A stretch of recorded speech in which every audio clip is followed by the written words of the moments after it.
Goeienaand en Mario, lekker om jou weer te sien. Dankie baie, lekker om hier te wees. Is jou week alright gewees? Stil, ja. Baie lekker, baie stil. Dan neem ek aan, jy het nie baie voorberei as jou week stil was. Nee, ek het nogal redelik. Ja, ons praat oor 'n interessante onderwerp vanaand. Ons gesels bietjie oor tattoos. Ja. Awesome.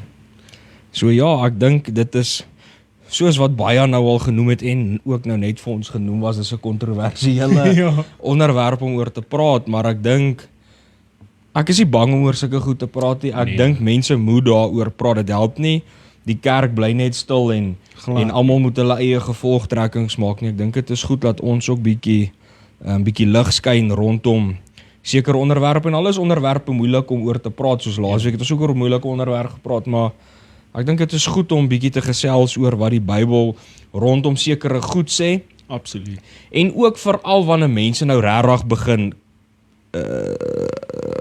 maar Engels praat, crazy goed begin sê, soos die video wat vir ons gestuur was om hieroor te praat, wat die persoon gesê het, okay, Jesus het basies 'n tattoo. Ja. En kyk, mense wil altyd kyk hoe hulle tattoos kan regverdig, maar hierdie tendens, dit is die eerste keer wat ek het sien wat mense nou daai spesifieke skrif in Openbaring gebruik om te sê, okay, wag, Jesus het tattoos, so dit is okay vir ons om tattoos te hê nie. So ek dink nou, omdat dit nou spesifiek ook dan nou vir ons gevra is dit dan obviously nou maar 'n goeie tyd om dit aan te spreek. En vir my, wat vir my baie interessant is van daai skrif, vir my persoonlik dink ek, daar's baie beter skrif om 'n tattoo te wil gaan regverdig, as om 'n skrif in Openbaring uit konteks uit te gaan ruk. Maar ja, met dit gesê is Mario, ek dink kom ons begin dan gesels ons bietjie oor die spesifieke vraag wat wat aan ons gevra is, maar van 'n video wat die stelling maak wat sê Jesus Christus het 'n tattoo en daarom kan ons tattoos hê. So dan nou met dit is, het Jesus tattoos. Absoluut. Gaan pastoor begin of nee, begin jy maar. Okay, so die vers wat gekwoteer was is Openbaring 19 vers 16. Op sy klere by sy heupe was daar 'n naam geskrywe: die koning van die konings en die Here van die heersers. Kan ek jou gou interrupt daar? Ja, asseblief.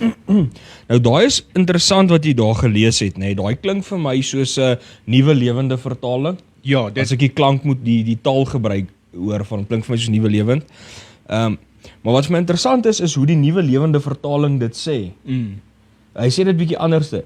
Om hierdie mense se standpunt te staaf, gaan jy dit of miskien uit die 53, maar soos ek sê, dan moet jy dit ook draai. Ja. Of jy gaan dit uit 'n Engelse Bybel uit moet lees. Hulle kan hulle standpunt beter staaf uit 'n Engelse Bybel uit. Ja. Toe ek ook dadelik toevallig het ek ook toe ek gaan navorsing die eerste Bybel uit wat ek gelees het, is die Nuwe Lewende Vertaling. Sê ek maar, wow, dis nie wat hier staan nie. En toe gaan kyk ek wat sê die Engelse Bybel en toe gaan lees ek nou 'n klomp ander vertalings. En terwyl jy nou daar gelees het, wil ek het gou vanaand sommer want ek het nou die Engelse een voor my. Nou lees ek dieselfde skrif in Engels dat die mense net kan hoor waar kom die mense aan die idee, want as jy daai ene lees, gaan jy jouself vra, hoe kom die mense tot daai, want dis glad nie wat daar staan in die Afrikaanse Bybel nie. Maar die Engelse Bybel, ek het die New King James Version hierso wat sê, and he has a robe on and he has a robe on his robe and on his thigh, a name written, King of Kings and Lord of Lords. So hierso sê hy, die naam is op sy robe geskryf, maar ook op sy thigh geskryf. Absoluut. En dit is dan nou wat hulle gebruik om te sê, okay, Jesus het 'n tattoo. Die spesifieke woord waarop hulle fokus is written. So hulle fokus op dis geskryf. Yes. So as iets geskryf is op jou, dit kan nie altyd net pen wees nie, dit moet getatoeëer wees. Maar dit is nou 'n interessante ding wat jy noem, want dit is die eerste ding toe ek het ook lees, om nou te gaan kyk wat hierdie persoon nou gesê het, of dit waar is. Toe vra ek myself af, want as jy die 53 lees, staan daar geskrywe, en Engels is written. Toe vra ek, dis die eerste gedagte wat by my opgekom het, is hoor hierso van wanneer af beteken om iets te skryf dat dit 'n tattoo is. Absoluut. Wat gee jou die idee? Wanneer is dit ooit in die konteks gebruik as iets geskryf is dit 'n tattoo? Ja, jy moet regtig te draai om in te fokus, en ons probeer dit nie aanvallend sê nie, maar ons sê dit maar net hoe ons daarna aan dink op die oomblik. Jy moet regtig gaan staan en die vers uitsoek om daai vers te maak klink soos 'n tattoo. Absoluut, want as dit 'n tattoo was, op die minste, en dis 'n skrif wat mense weer uit Jesaja uitgebruik. Maar ek dink ons moet nie so ver gaan nie, want dan gaan ons te lank besig wees vanaand. Maar hierso staan nie eers dis gegrafeer of geïnk of 'n merk, dit staan letterlik dit is geskryf. So dit alleen bevraagteken ek die hele argument laat hoe trek jy geskryf of written deur na 'n tattoo toe. Maar in elk geval ja, sorry ek in die rede geval. Absoluut. En wat ons moet onthou is dat God het nie 'n fisiese liggaam nie, tot in daai deel. Hy het aarde toe gekom met 'n liggaam, 'n vleeslike fisiese liggaam, maar op daai oomblik het Jesus nie 'n fisiese liggaam nie. Hy het 'n geestelike liggaam gehad. En wat ons ook moet onthou is dat die boek van Openbaring is 'n simboliese en apokrifiese boek. Apokaliptiese boek. So, sorry, amper sê ek nou iets wat ek nie moes sê nie, sorry. Ek het gedink aan iets anders, maar 'n apokaliptiese boek. En dis baie belangrik om die konteks te ken van die boek en die skryfstyl van die boek, absoluut. Voordat ons kyk na wat hy net sê op woorde.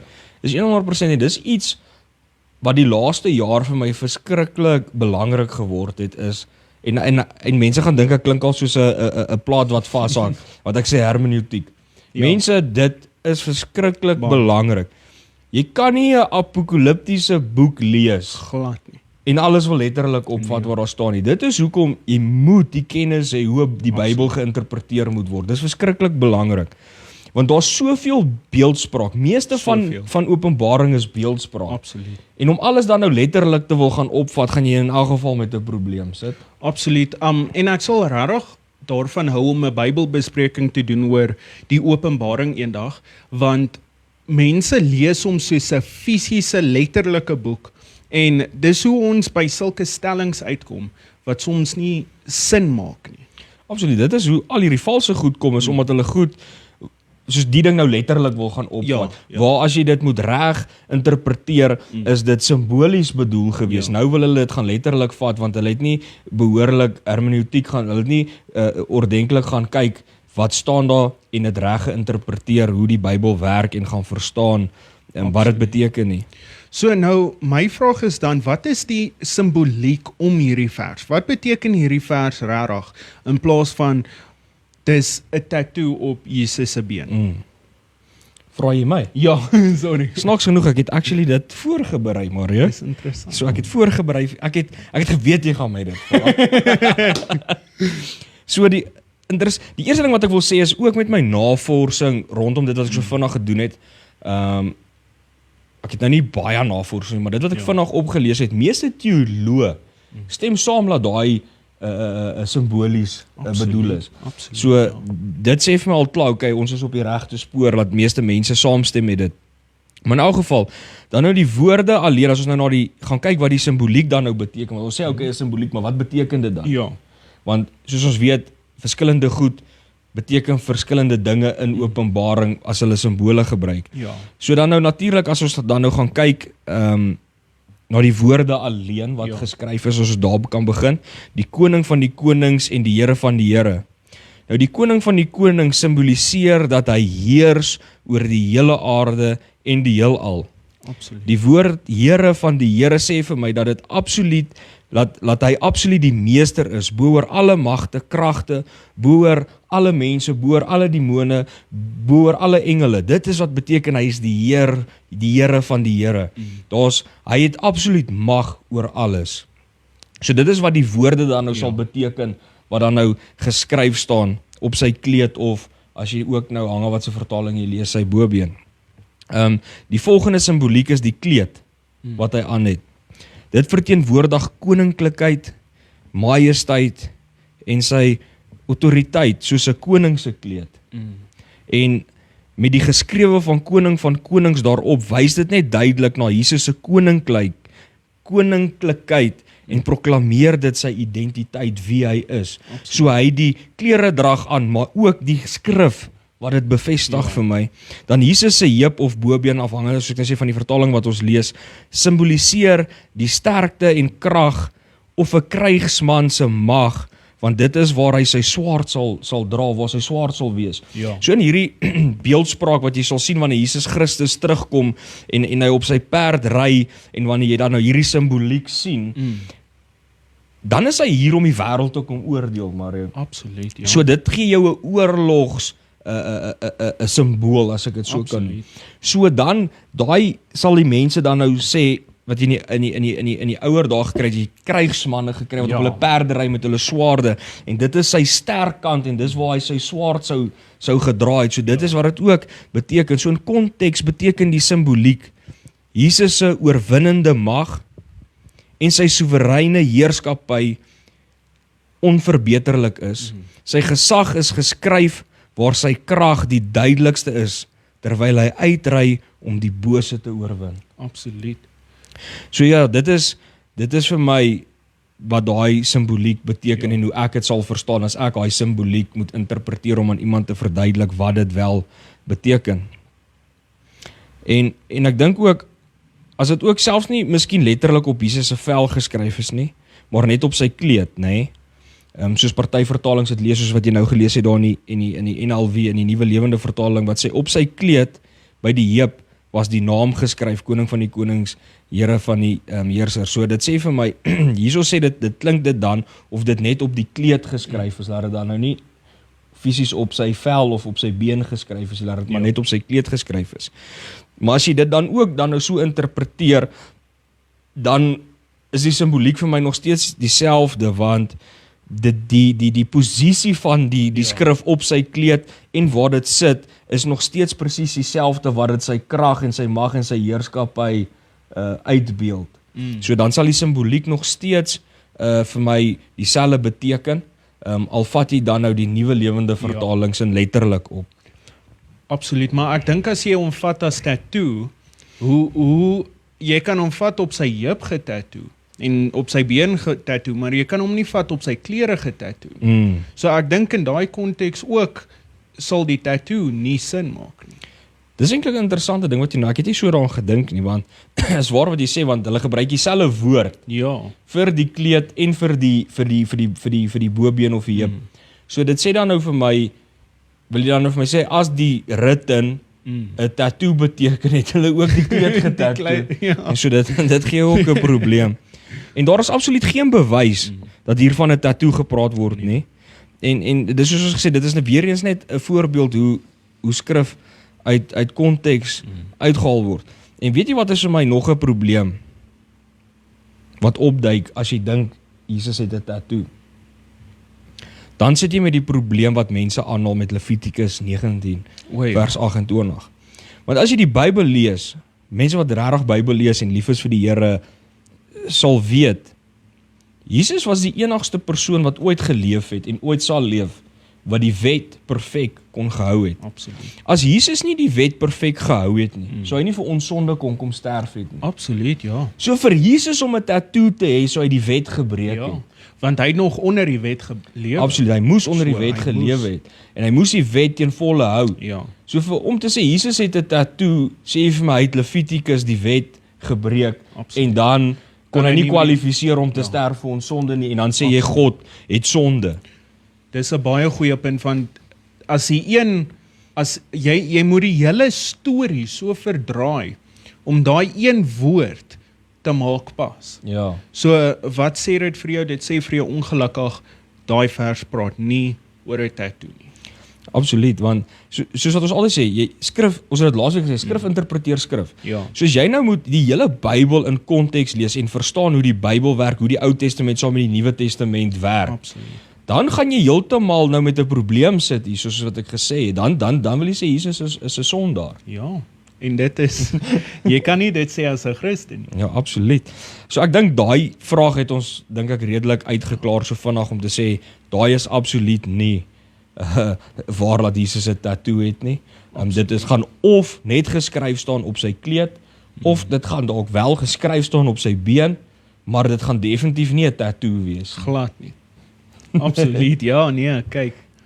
En weer eens, dit gaan nie fisies dan nou oor om dit nou, jy sien, hulle vat die konteks weg vir my. Ja. Hulle wil dit nou laat lyk soos 'n tattoo en die fokus skuif na 'n tattoo toe. Ja. Waar ons eintlik moet gaan kyk, wat is die simboliek en wat verteenwoordig daai simboliek? Wat wil die Bybel vir ons hier sê?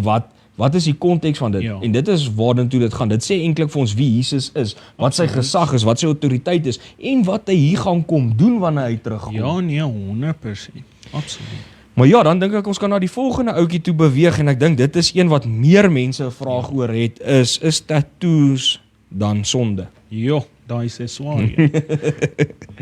Mario, vat ons weg met hom. Wat is jou opinie daarso? Alright, so ek gaan begin by die Ou Testament skrif. So ons praat die hele tyd oor die verse in Levitikus en hoe mense dit aanhaal. So die teks wat meeste gebruik oor tatoeëermerke is Levitikus 19 vers 27 tot 28.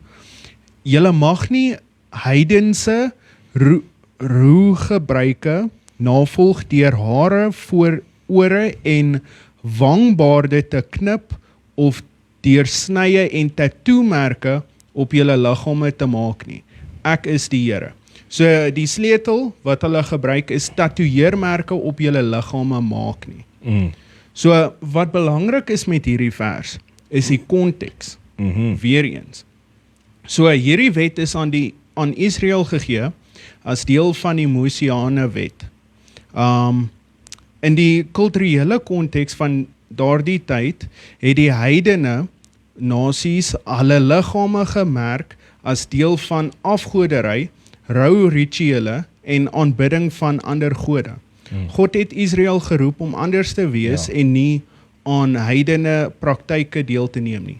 So in die konteks, veral as jy Levitikus lees, God het sekere dinge vir die mense gesê, soos jy mag nie die kante van jou baard skeer, jy mag nie sekere klere, sekere materiale dra, al daai goed om die Israeliete te skei van die nasies om hulle rein te hou, om te wys dat hierdie is God se nasie. Dis nie soos die mense om hulle nie.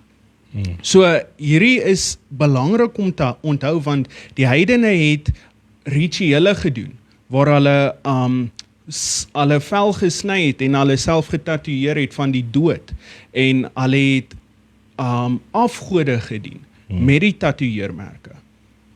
Absoluut nee, jy slaan die spyker op die kop. Dis die eerste ding wat ons moet besef is die feit dat hoekom die wet gegee is in die eerste plek. Mense besef nie hoekom die wet gegee is nie. En soos wat jy ook nou genoem het is, dit is gegee dat God se volk wat hy gekies het, Israel, moes anders te gelyk het as die ander nasies. Hulle moes 'n heilige lewe gelei het soos wat jy alreeds gesê het. So hulle moes anders te gelyk het. So dit sê vir my dit is dan nou deel van dit hoekom hulle dan nou ook nie baarde mag getrim het nie en die kant van hulle hare. So, nou dit is my probleem dan nou weer is mense wat net 'n versie wil gebruik om hulle standpunt te staaf of om iemand te laat skuldig voel, dan gebruik hulle net 'n versie uit konteks uit. So as jy Levitikus wil gebruik om vir iemand te sê, hoor hierso, kyk hierso, die Bybel sê jy mag nie 'n tattoo hê nie. Dan gaan ek vir jou sê, hoekom sny jy jou hare? Hoekom sny jy jou baard? Ja. Verstaan jy? Dan mag 'n man nie skeer nie. Ja. En hy sê dit in dieselfde hoofstuk. Dit is die probleem. Hy sê dit, dis nie eers iewers anders nie, dis presies in dieselfde hoofstuk. Absoluut. En dit sê ook jy mag nie klere van twee verskillende materiale dra nie. Ja. Hoeveel van ons klere van vandag is twee verskillende materiale? Ja nee. Dit is min wat ons 'n suiwer ding dra. Meer ons onderklere is nog geneig om dalk net katoen te wees, maar baie van ons ander klere is gemeng. Selfs net jou skoene. Ek meen ek is seker hierso my tekkies het verskillende materiaal uitgemaak. So net daar sou ek al die wet gebreek het. En wat mense nie besef nie, ons lewe in 'n samelewing wat mense sê ja, okay, die sonde is groter as die sonde, maar laat ek jou vertel, hier ding is in dieselfde hoofstuk. As jy jou snor sny, as jy jou baard sny, as jy jou hare sny, as jy ander klere aan het wat gemeng is in materiaal, is jy dan net so skuldig soos iemand wat 'n tattoo het as jy dit so wil regverdig? Dis die ding wat mense nie altyd wil hoor nie, is dat jy wil vinger wys maar jy vergeet van die dinge wat jy ook doen. En dis maar 'n baie belangrike ding om na te kyk, veral in hierdie konteks met hierdie verse. As jy net wil gaan kies en keer wat jy wil doen, wat jy wil hê, dan gaan dit nie werk nie. Dan is jy net so skuldig soos die volgende persoon. Absoluut. En weer eens, lees die Bybel in geheel, mense. Ons kan nie 'n versie wil vat omdat jy nou nie van iemand hou nie en jy wil hom nou pak slaag gee nie. Dan moet alles van toepassing wees. Dan moet jy nou begin kyk, dan gaan daai goed nou op jou begin van toepassing raak. Dan moet jy nou na die hele wet begin kyk. Dan selfs soos ons gesê het, varkvleis eet, eendvleis eet. En verskillende vleise wat ons wel nou eet, is ook verkeerd. Absoluut. So jy verstaan, jy kan nie die wet wil net sekere goed uit die wet uit vir jou van toepassing wil maak nie. Mario, is daar nog ietsie wat jy wil gooi daarso vir ons? Ja, asseblief. Vat dit. 'n ander ene wat baie mense ook gebruik om te sê tattoos is verkeerd, nê? Is wanneer hulle sê ons liggame is 'n tempel van die Heilige Gees. Okay? En mens lees dit in 1 Korintiërs 6 vers 18 tot 20 waar Paulus hieroor praat. Maar nou, soos ek sê, ons moet altyd die konteks in ag neem. Ja. Waaroor het Paulus daar gepraat? Hy het nie gepraat oor tattoos toe hy dit gesê het nie. Nee. Hy het oor seksuele sonde gepraat toe hy dit aangespreek het. En na hy die seksuele sonde aangespreek het, toe sê hy, want ons liggame is 'n tempel van die Heilige Gees. Want om seksuele sonde te doen, sondig jy teen jou eie liggaam. Ja. En dit is toe hy sê, want julle liggame is 'n tempel van die Heilige Gees. So sal dit dan eerlik wees om daai vers te gebruik, om ook te sê, okay, jy mag nie tattoos kry nie. Waar Paulus nie daarvan tattoos gepraat het nie, waar hy van seksuele sonde gepraat het. Verstaan jy? Dan voel ek ook nou, ons is besig om skrif uit konteks uit te haal, want dit is nie wat Paulus gesê het nie. Ja. Maar dan as jy nou verder, dis die laaste versie hier na vers 20 toe gaan, dan sê hy, ons liggame moet God verheerlik. So okay, nou kan jy dalk nou daai vers 20 gebruik en sê, okay, maar ons liggame moet God verheerlik. So verheerlik ons liggame dan nou werklik God as jy 'n tattoo het. Ja. Nou sit jy met 'n ander debat in elk geval. Absoluut. Nou gaan nou vir jou sê, ja, maar ek het 'n kruis getattoo. Ek het 'n Bybelvers getattoo. So dit verheerlik God. Ek wys mense ek's 'n Christen. Ek wys mense na God toe met hierdie tattoo. So ek verheerlik God daarmee. Dit is nie laat ek 'n pentagram hier opgeteken het of 'n Boeddha beeld op my getattoo het nie. So hoe kan jy dan nou vir my sê ek verheerlik nie God met my liggaam? Ek sê nou gaan mense dadelik so begin redeneer, as ek dit so kan sê, hulle self so verdedig om te sê, okay, maar ja, ek verheerlik eintlik die Here deur hierdie tattoo. Maar is daar iets wat jy wil sê, Mario? Nee, asseblief gaan. Maar 'n ding wat ek met mense wil deel is iets wat my lewe verander het. Wat ek begin besef het en begin toepas het in my lewe is kom ek lees vir julle die skrif. Ek gaan nie die hele hoofstuk lees nie, want die mense moet eintlik die hele hoofstuk lees om die konteks te kry, maar ek gaan dit opbreek net so vinnig vir mense. Dit is 1 Korintiërs 10 vers 23 en 24 en dan gaan ek vir tydsondhalwe spring na 31 en 33 toe, maar ek raai die mense aan gaan lees die hele hoofstuk by die huis. Hierso sê Paulus, julle sê alles is ons geoorloof. Ja, maar nie alles is tot voordeel nie. Alles is inderdaad geoorloof, maar nie alles is opbouend vir almal nie. Moenie op julle eie belange ingestel wees nie, maar wees ingestel op wat vir ander die beste is. Net vanaand gaan stil staan. Dit is 'n ding wat ons tekort skiet as kinders van God in vandag se lewe. Ons is geprogrammeer in 'n wêreld waar jy geleer word net jy en jouself maak saak, me, myself en I, jou geluk maak saak, jy maak saak. Ja. Niemand moet vir jou eendag iets sê nie, jou geluk kom eerste. Ja. En ongelukkig vir mense wat so ding gelukkig glo ek, vir ons as Christene, dit gaan nie vir ons oor onsself nie. Ja. Ons gaan weer oor ander mense bereik, lief wees vir ander mense, omgee oor ander mense, en dit is wat Christus van ons verwag, om ander mense lief te hê. En dan gaan hy aan in vers 31 en hy sê, wat julle ook al eet of drink, of wat ook al julle doen, doen alles tot eer van God. Moenie die Jode aanstoot gee nie, ook nie vir die Grieke of vir die gemeente van God nie. Dit is ook my beleid. Ek probeer om almal in alles tegemoet te kom. Ek soek nie my eie voordeel nie, maar die van baie ander met die oog op hulle verlossing. Jy sien, Paulus leer vir ons hierso, alles is nie sonde nie. Ons is vrygespreek van baie goed af. Maar dit beteken nie omdat iets nie sonde is nie, dat ons dit moet doen nie. Ja. Dit beteken nie omdat dit toegelaat word dat dit goed is nie. Want jy sien, Paulus leer vir ons hierso, om nie ander mense aanstoot te gee nie. Ons moet altyd kyk om mense na God toe te kan lei. Absoluut. Paulus praat hier oor kos eintlik in hierdie hele hoofstuk wat hy praat oor die Jode glo, okay, jy mag nie vark eet nie, so wat ook of sê, maar Paulus het gesê selfs, as hy tussen mense kom wat voel dit is verkeerd, sal hy nie sekere vleis eet, soos offer, vleis wat geoffer is eet nie. Alhoewel dit nie meer sonde is nie, doen hy dit nie, want hy wil nie daai mense aanstoot gee nie, want hy wil hulle kan bedien. So nou, dit is nou dan die ding waar ons moet nou gaan dink oor tattoos. As jy 'n tattoo het, hoe lyk jy? Draai jy die beeld van Christus uit aan die wêreld? Is dit hoe jy dink Christus lyk? In die eerste plek? En dan in die tweede plek, ja, jy gaan dalk nie ander mense met tattoos aanstoot gee nie. Okay? Jy gaan dalk ek gaan nou wat is die regte woord? Nou is my woorde op soos my airtie. Wat is die woord? Ek kan nou nie die woord onthou nie, maar stereotypes. Ek gaan nou 'n stereotype sê. Byvoorbeeld bikers het tattoos. Ja. Okay? Dis net 'n stereotype, moet nou nie klippe gooi. Jy gaan obviously bikers wees wat nie tattoos het nie, maar gebruik dit as 'n voorbeeld, want daar's baie bedienings vir bikers ook. Ek weet nie of jy dit al gesien het, wat bikerkerk en al sulke goed. Soos jy tattoos het, gaan jy jouself kan vereenselwig dalk met daai mense en jy gaan hulle nie aanstoot gee nie. Maar dan kom jy na 'n boeregemeenskap toe. Kom jy na ons toe of jy kom dalk, jy gaan Vrystaat toe, daar waar boere is.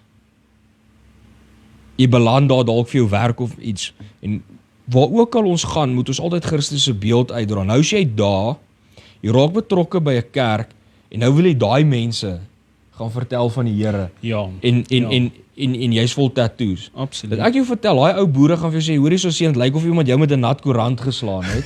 Ja, dit Nou wil jy met my kom praat oor die Here. Absoluut. Verstaan jy? Nou net daar kan jy klaar nie daai mense in daai gemeenskap bedien nie. Glad nie. Omdat Absoluut. dit vir jou oor jouself gegaan het. 'n Tattoo, om 'n tattoo te kry, dink ek is vir jouself. Dit is nooit vir iemand anders nie. So dit is nou die probleem wat jy sit. Nou het jy daai tattoo gaan kry, maar nou het jy jouself beperk om dalk God se woord te versprei, God se woord te bedien aan mense wat bietjie meer oudtyds is, soos wat ons sal sê oudtyds is, of in gemeenskappe waar dit nie aanvaarbaar is. En nou gaan jy nie aan hulle die evangelie kan verkondig nie. En dit is vir my 'n probleem wat ek het met dit. Absoluut, want ek dink as jy nou regtig 'n tattoo wil kry nie, moet jy jouself hier vra hoekom soek ek dit? Wat is die rede hoekom ek 'n tattoo soek? En as dit is van hierdie vers is belangrik vir my, dan dink aan wat dit beteken vir 'n ander persoon moontlik. Soos pastoor gesê het, as jy nou in 'n boeregemeenskap kom. Ek het self tattoos, so baie keer is dit moeilik om by iemand wat sukkel met geloof, is dit baie moeilik om met hulle te praat, veral wanneer hulle kom van hierdie boeregemeenskappe af waar hulle glo dit is verkeerd volgens die Bybel om tattoos te kry. Dis baie moeilik vir my om uit te reik na mense, want hulle dink nie altyd, hoorie, dalk het hierdie persoon dit gekry voordat hy tot sy geloof toe gekom het, of hulle dink nie altyd dat dalk is hierdie 'n baie belangrike vers vir hom nie. Hulle spring altyd direk na dies wat jy nie wil hê nie.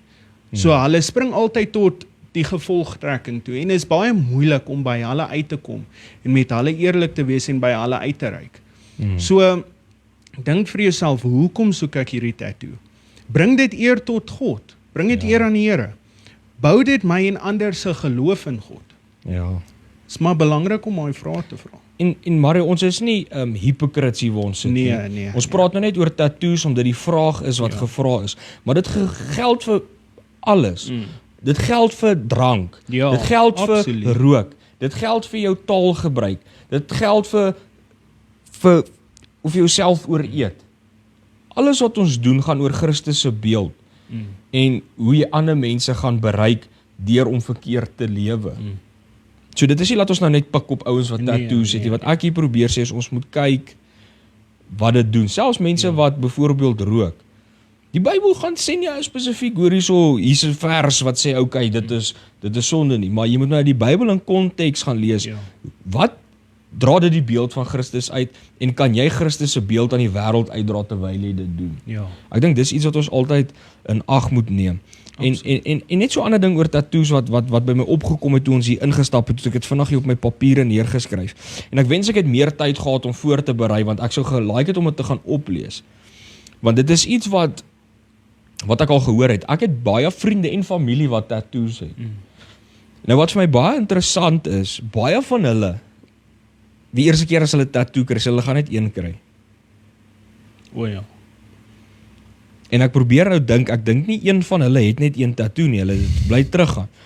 So nou ek sal daarvan hou om dit te gaan oplees. My vraag is dan nou, want spesifiek weet ek familie van my, laat ek eerder nou nie te spesifiek raak nie, laat die persoon nou nie dink ek pik op hulle nie. Maar daar is 'n spesifieke familielid wat al gesê het, dis verslawend om tattoos te kry. En ek sal daarvan hou om dit te gaan oplees of dit so is. Maar hulle sê dis asof hulle as jy eerste een gekry het, wil jy nog en jy wil nog hê. En nou as dit werklik verslawend is, waarvan ek nou nie seker is, ek het nou nie dit gaan oplees, want soos ek sê, ek het nou daaraan gedink toe ons hier ingestap het. Is dit vir my dan ook 'n probleem as dit verslawend kan wees. Want enige iets wat 'n beheer oor jou het, is dan nou teen die Bybel, want ons weet, ons is nie meer 'n slaaf van die sonde nie. Ons moenie verslaaf wees aan enige iets nie. So as dit verslawing is dit 'n probleem. Dan 'n ander een wat ek ook aan gedink het nou, is daai ink, kan dit skade rig tot jou liggaam? Okay? So ons weet ook, ons moet na ons liggame kyk. Ja, ek weet, ooreet is 'n sonde, rook is 'n sonde. Jy verstaan, mense gaan nou weer vir my kom sê, ja, maar wat van mense wat te veel eet? Wat van mense wat rook? Wat van al daai is ook dit is ook, ons praat nou oor tattoo, so ek al meer het so 'n bietjie dink daaraan, is daai ink skadelik vir my liggaam? Weerens ek weet nie, ek is nie 'n dokter nie. Seker as jy gaan oplees, sal jy, maar wat ek probeer sê is dink oor dit wat ek nou sê, gaan doen jou eie navorsing sommer so 'n bietjie daaroor. En dan 'n ander ding, Mario, wat ons nou vinnig aangeraak het en ek het dit ook hier neergeskryf, ek het daaraan gedink. Ons het nou gepraat oor iemand wat dalk 'n Bybelvers tattoo kry. Dit gaan debatteerbaar wees. Maar ek kan nog vir jou opstaan met daai een. Maar ek gaan nie vir jou kan opstaan as jy 'n Boeddha beeldjie op jou gaan staan en tatoeëer. Ja, afgod op jou gaan tatoeëer en sê jy verheerlik God so nie. Wat ek probeer sê is, gaan kyk ook wat se tattoos jy kry. Ek persoonlik, dit is nou my opinie, ek praat nou nie uit die Bybel uit of enigiets, ek persoonlik hou nie daarvan nie. Omrede dit wat ek nou gesê het is, as ek wil nie iets doen wat gaan veroorsaak dat ek eendag nie een persoon kan bereik nie. Terwyl ek hier op aarde is, wil ek soveel mense kan bereik as wat ek kan, om te doen waarvoor God my geroep het, om uit te gaan en die evangelie te gaan verkondig. En hoe moet ek eendag voor God kan gaan staan en dan moet ek nou gaan verduidelik, ek kan mense se lewens nie gered het, omdat ek selfgesentreerd was en ek iets wou gehad het omdat dit vir my mooi was nie. Absoluut, want ek persoonlik, nou ek het tattoos, nee. Ek het hier so tattoos, en ek het dit gekry toe ek 'n tiener was. Ek wou net rebels wees teenoor die onderwysers en almal, en ek wou net 'n reaksie kry uit hulle uit. En ek het besluit, weet jy wat, kom ek kry tattoos. En ek het dit gekry voordat ek tot bekering gekom het. En ek sê nie dat tattoos is 'n sonde en is platant verkeerd. Daar is weer eens soos ons gepraat het. Ek dink ons het daai so te sê uitgesorteer. Maar God het vir my 'n openbaring gegee. Die Heilige Gees het aan my openbaar dat dit is verkeerd. Want die tattoos wat ek het is absoluut heeltemal verkeerd. want dit is nie tot eer van God of enige iets naby dit nie. So die Heilige Gees het aan my openbaar dat hoorie daai is platant verkeerd. En ongelukkig, soos die pastoor gesê het, nou kan ek nie by sekere mense uitkom nie. Sekere kere gaan ek uit na 'n plek toe en dan is daar 'n ou oomie of iemand, dan sê hy, wat's hierdie op jou arm? En dan sê ek, dis tattoos oom. En dan nog voordat ek enigiets kon sê of enigiets verduidelik, dan en dan loop die oom weg. So as gevolg van my slegte keuses wat ek gemaak het, nog voordat ek geweet het, ek het geweet is verkeerd, maar nog voordat ek die impak verstaan het dit alles vir my vernietig vir moontlike verkondiging van die evangelie. So ek dink as jy 'n tattoo wil kry, moet jy baie versigtig wees, want in my opinie, soos die pastoor gesê het, meeste van die tyd is dit ongelukkig vir jouself. En 'n laaste ding wat ek wil sê is, baie keer dink Christene, dan hoor ek hulle sê dat hulle wil tattoo kry sodat hulle 'n label op hulle kan sit en dat almal weet hy is 'n kind van God, sy is 'n kind van die Here, en almal weet daai is 'n kind van die Here wat daar loop. Omdat hulle 'n kruis op hulle getattoo het of 'n Bybelversie of iets. Maar om eerlik te wees is, as jy regtig 'n label wil op jou plak dat jy's 'n kind van God, kyk na die vrug van die Gees. Jou aksies is so belangrik. Byvoorbeeld pastoor Gert, hy sê menigte male vir my, die mense by sy werk sê, yes, hy's sulke nice persoon, hy's so goed, hy moet 'n kind van God wees. Dan sê hy, hoorie nee, ek's 'n pastoor. Dan, hulle kan dit nie glo nie. En ek dink dit is so belangrik vir my, dat jou aksies, die vrug van die Gees moet so helder in jou skyn, dat as jy in die straat afloop, moet mense sien, daai is 'n kind van die Here. Amen. Maar jy het 'n interessante ding gesê wat my vinnig laat dink het. Dit staan in Galasiërs iewers. Ek kan nou net nie die skrif nou onthou presies nie, maar dit staan in Galasiërs. Daar is 'n teken wat God vir ons gegee het om te wys dat ons 'n kind van God is. Absoluut. En dit sê ons is verseël met die Heilige Gees. Baie mooi. Yes, ek het skoon hoender. So God het ons 'n teken gegee om ons te kan laat uitstaan in die wêreld, en dit is die Heilige Gees. 'n Kind van God het die Heilige Gees in hom. En sodat jy gesê, as die Heilige Gees in jou is, kom die vrug van die Gees na vore, en niemand kan daai teken misplaas of verkeerd herken. As jy die Heilige Gees werklik in jou het, iemand wat werklik die Here liefhet, kan jy sien as hy daar loop, en dan sê jy, daai is 'n kind van God wat daar loop. Jy het nie 'n tattoo nodig om soos 'n Christen te lyk. Heeltemal. Jy het net die Heilige Gees nodig. Absoluut. Maar Mario, dan 'n ander ding wat ek so vinnig wil sê, en dis soos wat ek laasweek ook gesê het, mense, ek sê nie julle gaan hel toe gaan as julle tattoos het nie. Nee. As jy, byvoorbeeld soos jy, baie mense, ons almal was eers verlore gewees. Ons almal het 'n geskiedenis, ons almal het 'n sondige ding of wat ook al. Mense, hierdie goed gaan jou nie hel toe stuur nie. As die Heilige Gees jou wel oortuig het, veral mense wat dalk nou soos afgodsgoed dalk op hulle het. As jy tot bekering gekom het en jy het vergifnis gevra, as jy vergewe, Jesus Christus het jou vrygespreek, hy gaan daai sonde van jou af wegvat so ver as die ooste van die weste, en hy gaan nooit weer daaraan dink nie. So moet nou nie in 'n bekommer wees oor dit nie. Jy gaan vrygespreek wees deur Jesus Christus. Dis hoekom hy vir ons aan die kruis gesterf het, om ons sonde op hom te kan vat en ons te kan vergewe daarvoor. Maar net so ter afsluit, ek dink ons gaan ook al weer lekker aan selfs, want daar kom heeltyd gedagtes by my op. Ja. Jy het 'n ding gesê, as die Heilige Gees jou oortuig van iets. Nou Mario, soos ek gesê, die Bybel praat nie van rook nie. Ja. Daar's nie 'n skrif. Kyk, ek gaan jou debatteer heel dag lank, dat jy nie vir my uit die Bybel uit gaan wys om te rook is 'n sonde nie. Kyk, ons gaan lank besig wees. Maar ek het gerook en ek het opgehou rook. Hoekom? Nie omdat iemand vir my so gesê het nie omdat ek het in die Bybel gelees het of wat die mense my gejudge het nie. Ek het opgehou rook om die Heilige Gees my geoortuig het dis verkeerd. So, kom ek sê vir julle, as die Heilige Gees jou oortuig dat dit wat jy doen is verkeerd, stop dit om dit te doen. dan is dit verkeerd. Ek dink dis 'n groot ding wat ons moet begin doen, ons moet vir die Heilige Gees luister. Ja. As die Heilige Gees jou oortuig dat dit wat jy doen verkeerd is, luister na hom. Maar weet jy Mario, nee, ek is bevoorreg en geseënd en dankbaar dat die Heilige Gees dit gedoen het. Hoekom ek so sê is, ek het nie geweet ek gaan leer vir 'n pastoor. Ja. Ou, jy sou my nooit gesê dit gaan die rigting wees waar jy my nou vind. Ja, ek sou gesê jy lieg.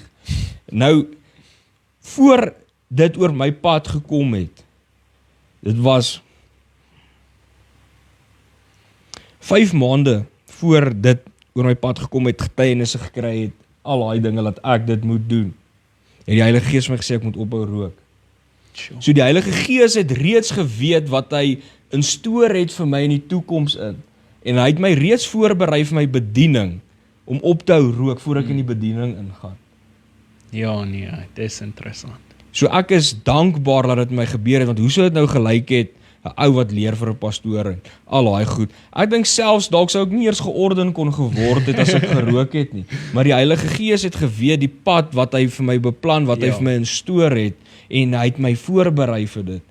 So as die Heilige Gees jou oortuig van iets, wees gehoorsaam en luister vir hom, want hy's dalk besig om jou voor te berei vir die goeie werk wat hy in jou besig is en wat hy vir jou voorberei het en hy wil dit voltooi. So, dit gaan net soveel makliker wees as ons samewerking gee. Ja, ek dink dit is dit, Mario. Ja, nee. Ons het lekker gesels vanaand, dit was 'n interessante onderwerp. En ek hoop dit die mense baat daaruit. Ja. En dis met 'n goeie hart gesê. Ek dink Ja. nie ons het enige iemand gejudge of enigiets nie, Ja. net het ons harte uitgepraat. Ja. Soos ek sê, ja, ons dien 'n lewende God en sy genade is groot. Absoluut. Mag as jy laasweek afgesluit het, mag ek afsluit. As hy. Here, dankie vir die voorreg wat ons het vanaand, Here, om bietjie brood te breek, bietjie rondom u woord te gesels, Here. Maar bo dit alles wil ek vanaand kom en ek wil vir u dankie sê dat u die Heilige Gees aan ons gegee het, Here. Vir ons gegee het as 'n trooster en as ons leermeester, Here. Here, dankie dat ons op die Heilige Gees kan vertrou. Here, en ek wil so bid vir elkeen wat hier kyk, Here, dat in hulle harte sal werk, maar ook hulle ore sal oopmaak om te luister na u wanneer u praat, Here, wanneer u Gees hulle lei, dat hulle sal luister en dat hulle sal besef dat u besig is om hulle te werk. U woord leer ons dat u 'n goeie werk in ons begin het en u gaan daai goeie werk voltooi, Here. En daarom praat u met ons en leer ons en lei ons om te groei na dit toe waar u ons wil hê, Here. Here, my gebed is, Here, dat een elkeen se lewe sal werk, Here, hulle ore sal open en dat hulle sal sensitief wees vir u Gees wanneer u met hulle praat en laat hulle eie ek minder sal word en u meer sal word in hulle lewe. En laat mense sal begin besef hierdie lewe wat ons nou lewe nie oor onsself gaan, Here, maar oor u gaan en om u evangelie te gaan verkondig, Here. Here, en ek wil so bid vir elkeen wat hier kyk, Here, wat dalk veroordeeld voel, Here, voel hulle is nie goed genoeg, jy voel hulle is te sondig, Here. Wil ek kom en laat u hulle sal ook oortuig dat u vir hulle ook gesterf het. U het vir almal kom sterf toe almal nog sondaars was, Here. En ons kan u lief hê omdat u ons eerste lief het en mag elkeen besef dat u hulle lief het en dat hulle niks te groot is dat hulle dit na u toe kan bring en vergifnis daarvoor kry, nie, Here. En dit is my gebed vir elkeen, Here, en mag u elkeen lei in hulle lewenspad, in hulle lewenswandel, en mag elkeen geestelik groei, en hulle verhouding met u groei, in hierdie jaar wat voor lê. En ek vra dit in die kosbare naam van Jesus Christus. Amen en amen. Amen. Ons dankie vir almal wat gekyk het. Mario, dankie vir hierdie geselskap, hierdie gesprek. Ek het dit lekker geniet, dit was lekker geweest. Baie interessant, ja. Maar maak ons volgende week weer so, selfde plek, selfde tyd. Ja, nee, definitief.